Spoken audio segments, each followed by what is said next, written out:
Good afternoon, everyone. This is Charles Rather again. Wanted to make a short little video today about the fees that are involved with an EB-5 petition. So as you certainly know, you have to invest at least $800,000 in an EB-5 petition if it's in a TEA or a rural area. If it's not, then you have to invest $1,050,000. Besides that, clients often ask what other fees are involved. Well, first of all, they're the legal fees. So you have to pay people such as yours truly, since we do need compensation for our work. The amount of our fees depends slightly on the circumstances, situation of the client. Therefore, I can't give a general number, but our fees, I can rest assure you that are a fixed fee. The only time we ever charge hourly, if there's something totally unexpected or unrelated to EB-5 that comes up, we might have to charge the client an hourly fee, but otherwise our fees are fixed. Over the course of our work with you for probably 5-6 years, possibly longer, until you get your permanent green card. In addition to that, there's what's called the admin fee that's charged by the regional center.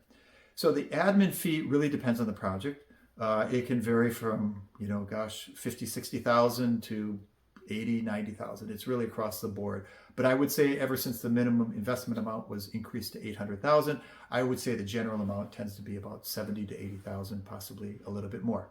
Now, you do not get the admin fees returned back to you, either if you have a denial at the first stage of the 526 or when you get your initial investment back. So once you've paid those fees, they're generally gone. But of course, if you do get a denial at your 526 level, nearly every, without exception, regional center returns the initial investment amount to you. Other fees involved would probably be certainly filing fees, government filing fees. Currently, those are running just a little bit under $4,000 for a family. If you want to adjust your status in the U.S., then you'd have to pay fees related to that. And if you have a large family, it can get a little bit expensive to do adjustment of status because each family member has to pay government fees as well as legal fees to get the work done. So, we've seen clients, if they've got a big family, they could pay $8,000-$10,000 just for the adjustment of status fees.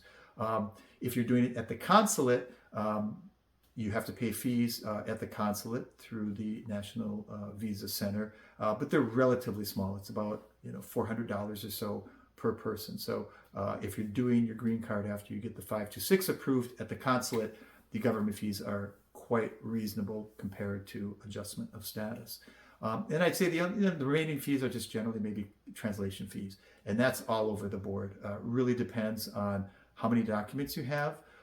We've seen clients, spend as much as maybe $5,000, $6,000 on translations, and that's using local translators in the country of origin, not in the U.S., where things tend to be more expensive. So your translation fees can run up pretty high. I would say on average you're looking at maybe a couple $1,000s.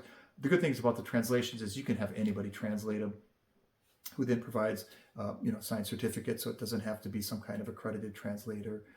You don't need an apostille for any of that as well.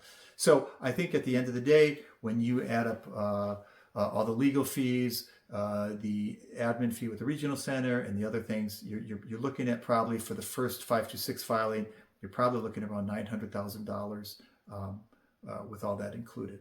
So hopefully that was helpful. If you have any questions, feel free to leave them in the comments. Otherwise, we'd love it if you leave a like or even subscribe to our channel. See you next time.